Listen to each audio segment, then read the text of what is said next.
Dalam kehidupan, tidak ada selalu hal yang berjalan mulus. Pasti akan ada masalah yang akan datang. Yang dimana itu adalah sebagai ujian kita, sebagai makhluk hidup yang hidup di bumi. Saya, Muhammad Marsdani, akan memperkenalkan bagaimana cara-cara yang tepat untuk menyikapi masalah tersebut. Dengan 25050360008, saya akan memberikan suatu solusi yang dimana solusi tersebut bersumber dari hal-hal ilmiah. Dari adanya hal-hal ilmiah inilah adalah sebagai suatu hal yang bisa dijadikan penyelesaian dalam permasalahan. Oleh karena itu, penyelesaian tersebut bisa saja dalam bentuk karya tulis ilmiah sebagai salah satu jawaban untuk menyelesaikan permasalahan. Nah, oleh karena itu, saya akan menjelaskan mengenai karya tulis ilmiah kepada kalian semua. Lalu, apa sih karya tulis ilmiah itu? Nah, karya tulis ilmiah merupakan ide ataupun gagasan yang berasal dari kajian sistematis, dari adanya pengamatan, penelitian, yang dimana berkaitan erat dengan keilmiahan. Dengan adanya karya tulis ilmiah ini, mereka melakukan observasi terlebih dahulu sebelum menulis dan menerbitkan adanya karya tulis ilmiah. Setelah itu, ciri-ciri dari karya tulis ilmiah. Karya tulis ilmiah menggunakan bahasa yang formal yang sesuai dengan ejaan yang disempurnakan ataupun EYD. Lalu, karya tulis ilmiah harus berdasarkan atas citasi ilmiah dan referensi yang jelas.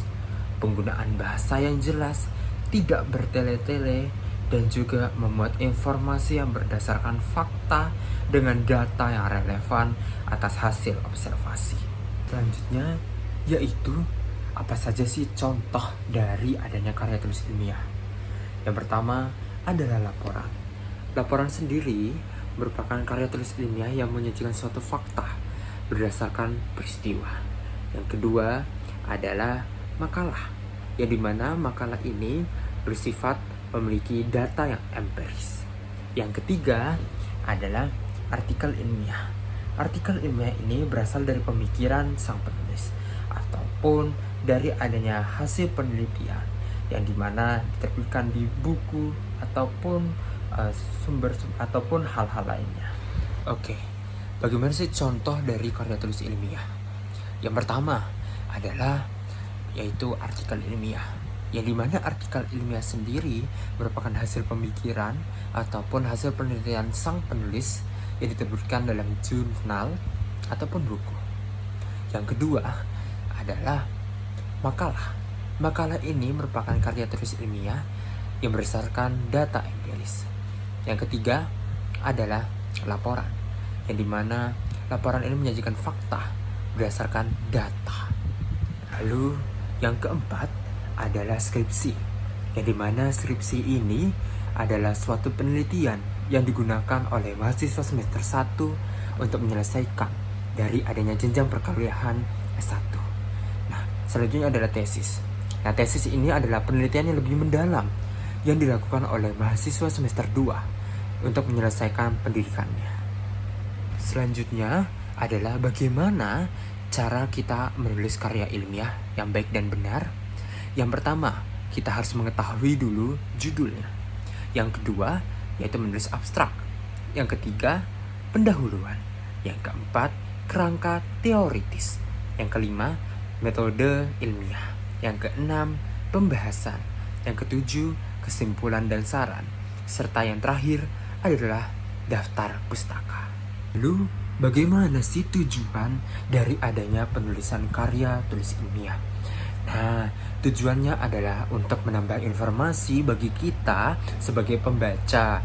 Lalu juga kalau untuk sang penulis ya, dari adanya karya tulis ilmiah ini kan menambah pengetahuannya, yang dimana bisa saja ia menemukan hal-hal baru dengan adanya dia melakukan adanya observasi, penelitian, maka menghasilkan bahwa dari adanya dirinya sendiri sang penulis mendapatkan adanya kesan baru, penemuan baru, dan lain sebagainya. Selain itu juga dari dari adanya hal ini otomatis akan menambah ilmu pengetahuan. Nah, dengan adanya ilmu pengetahuan yang bertambah dari adanya karya tulis ilmiah, otomatis sumber-sumber pembelajaran bagi masyarakat dan mahasiswa serta siswa dan lain sebagainya akan bertambah, sehingga menambah adanya pengetahuan bagi seluruh masyarakat, seluruh elemen yang ada di masyarakat. Nah, oleh karena itulah dengan adanya tujuan dari karya tulis ilmiah ini adalah dari diri sendiri sang penulis untuk diri seorang lainnya ataupun dari orang lainnya ataupun masyarakat, yang dimana akan berdampak nantinya, diharapkan dan berdampak kepada orang banyak. Lalu manfaatnya bagi sang penulis adalah dari adanya karya tulis ilmiah ini menjadi berpikir secara sistematis. Yang kedua, dari adanya sang penulis ini menjadi orang yang telaten untuk mengambil data dan juga sabar. Yang ketiga adalah kemampuannya dalam ilmu pengetahuan yang dimana ia lakukan observasi. Yang keempat adalah wawasan yang dimiliki sang penulis menjadi lebih luas karena adanya penulisan karya tulis ilmiah yang berdasarkan dari adanya observasi. Oke, begitu saja dari saya selaku Muhammad Marsudani dengan NIM 250503608 dalam penyampaian video karya tulis ilmiah. Pada kesempatan kali ini, saya mengucapkan wabillahi taufik wal hidayah. Wassalamualaikum warahmatullahi wabarakatuh.